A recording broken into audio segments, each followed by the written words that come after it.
Alright guys, welcome back to another video, welcome back to the channel. It's okay to talk. I am here to recap and finish off in the right way my 30-day challenge that I vlogged on this YouTube channel titled Quitting Social Media for 30 Days.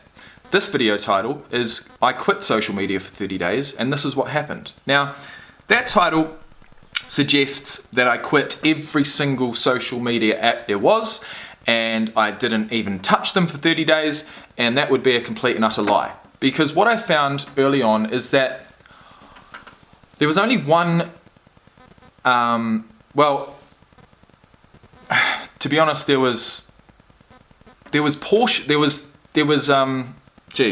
sorry guys, but this video is off the cuff and it is what it is. That's what you get on this channel. There were portions of certain apps that I found hard to let go of, or I'd found that I'd twisted them. I was using them in the wrong way, right? Portions of different ones. But the one that I found took up the majority of my time, the one that I found the hardest to let go of, was YouTube. And funnily enough, that's where we are now. I'm making a YouTube video, and that's because I love making YouTube videos. But what I'd found is that I'd gone from being a content creator, for the most part, to a content consumer, and a pretty fucking miserable, negative, cynical content consumer. I wasn't consuming content in the way that I had been in the past. I wasn't consuming content in a positive way at all. It was all negative, and it was making me feel worse and worse and worse. And that's what led me to this point where I thought, you know what, I've got to put my foot I've got to put my foot down, and I've got to put my phone down, and I've got to get off these apps for 30 days if I can, and just see how it makes me feel. You know, hopefully by the end of it, feel a little bit better about myself, focus on my own life rather than everyone else's, and hopefully be able to bring them back in slowly but surely and use them in the right ways. Because like I said at the start, it's not as if they're totally bad. It's not as if I wanted to quit them forever. I just found myself using them in such a really toxic way. And I think that's the place that a lot of people find themselves, you know? And if you don't have things going on in your life that you can be proud of and you can work towards and kick goals for, then scrolling mindlessly and watching shit on social media is only gonna bring you down.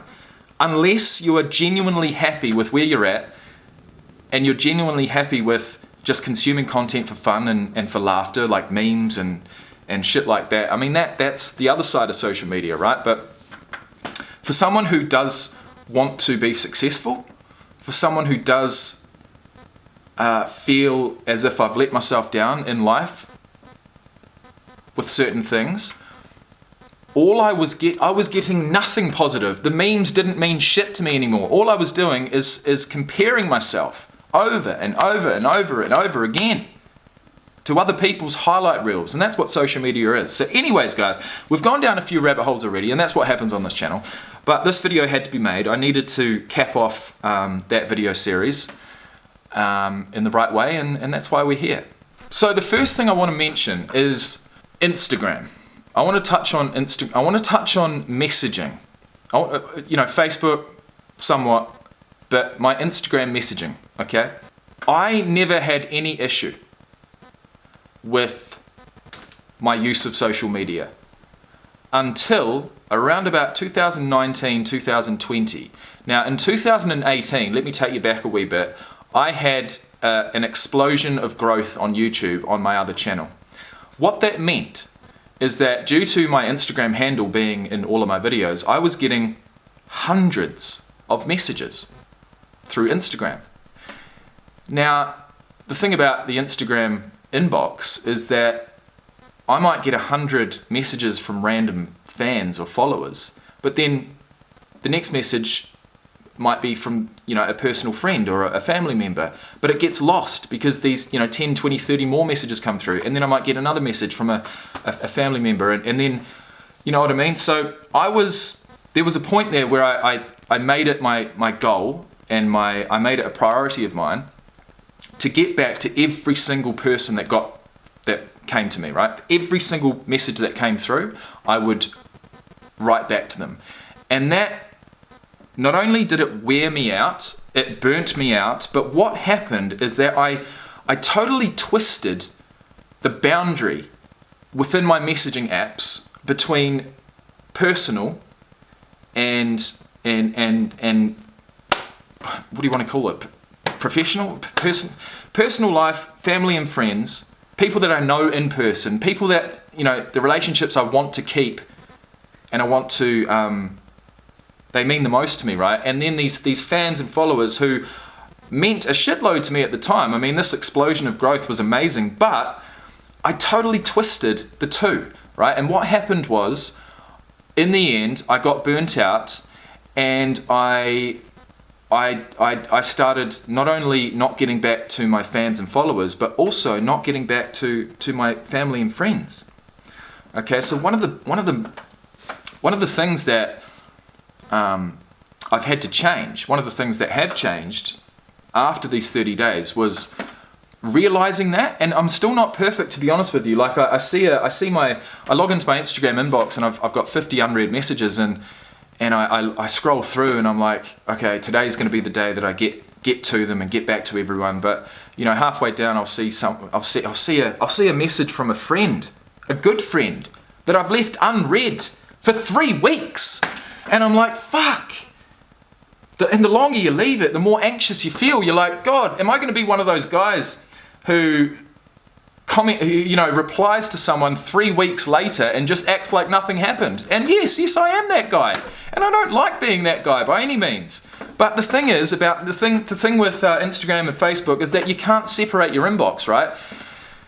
So either, I think I'm at the point now that I either create a new Instagram page and a new Facebook page just for my personal friends and family, or I go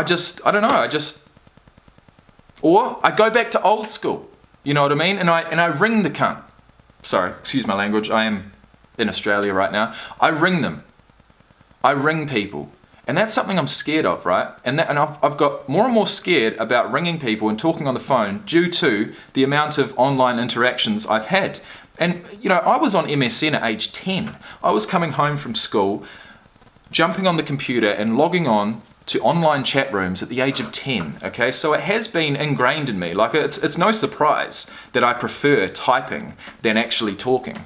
But I'd love to be able to turn that around, and I guess that's something I will work on in the future. But I did need to mention how I crossed those lines between fans and friends. And that's, that's something I got myself into because I said to myself, right, I have to reply to all of these people. I thought, you know what, if I reply back to this person, they're going to be a fan for life. And what I've found is that's just simply not true.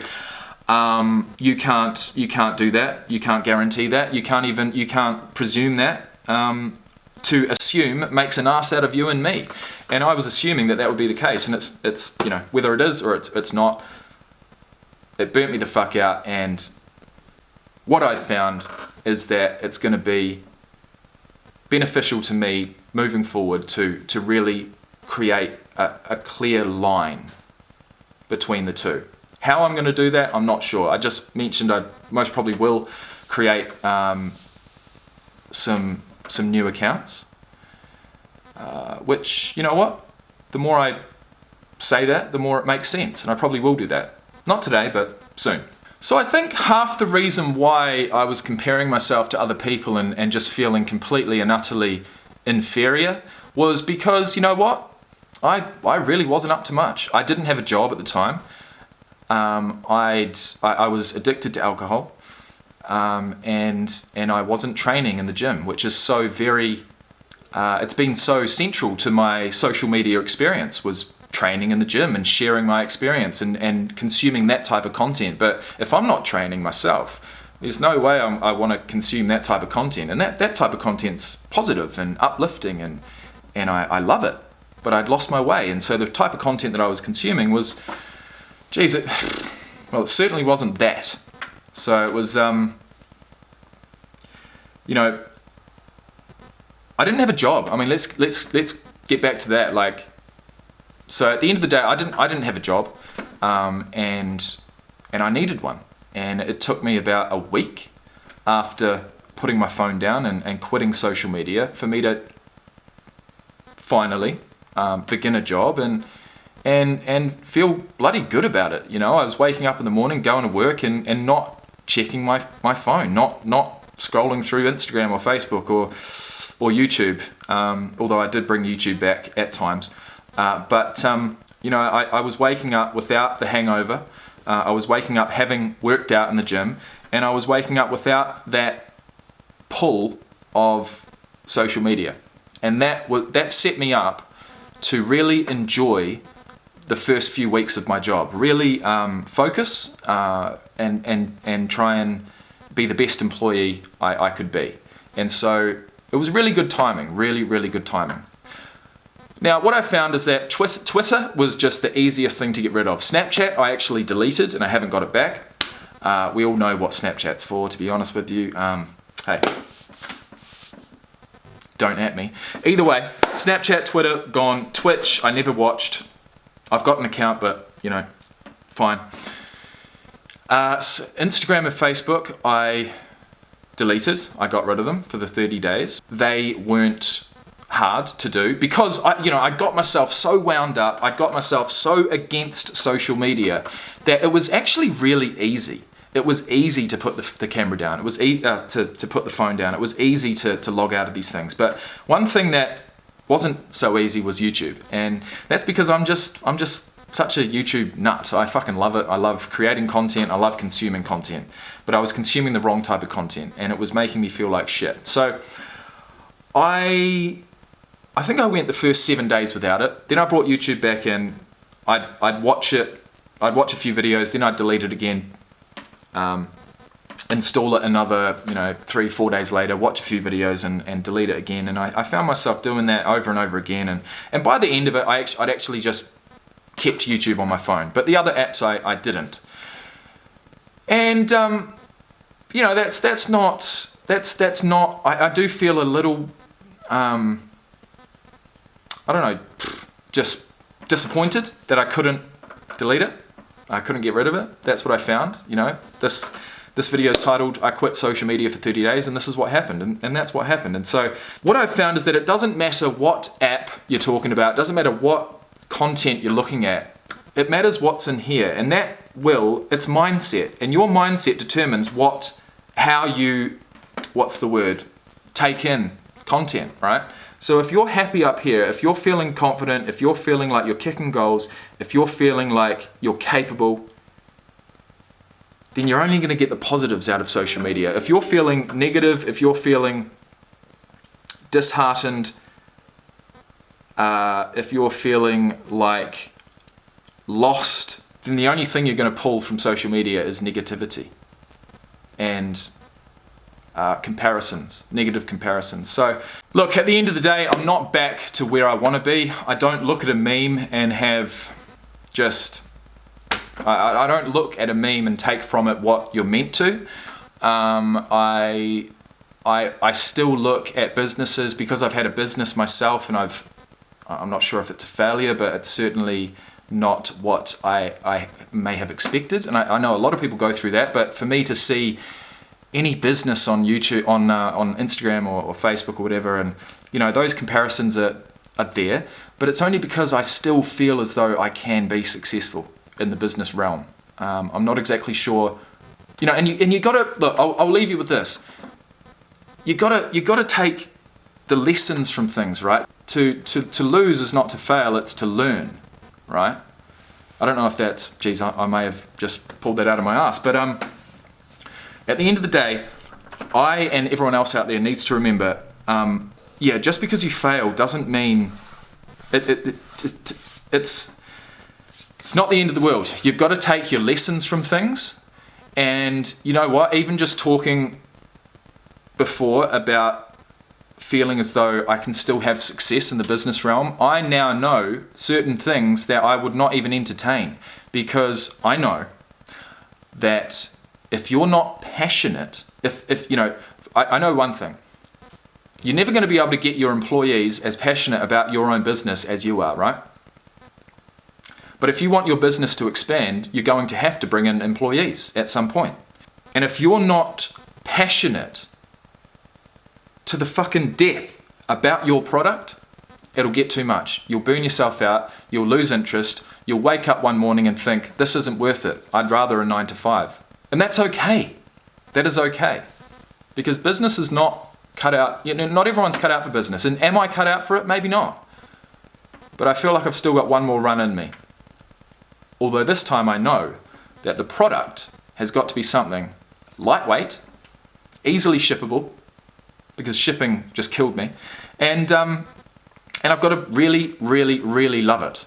It has to be incorporated into my life, my lifestyle, so that when it comes time to market it, it's not an issue, right? I won't feel awkward about marketing something that I'm not actually passionate about. So those are some lessons. Those were my thoughts. Take from it what you will.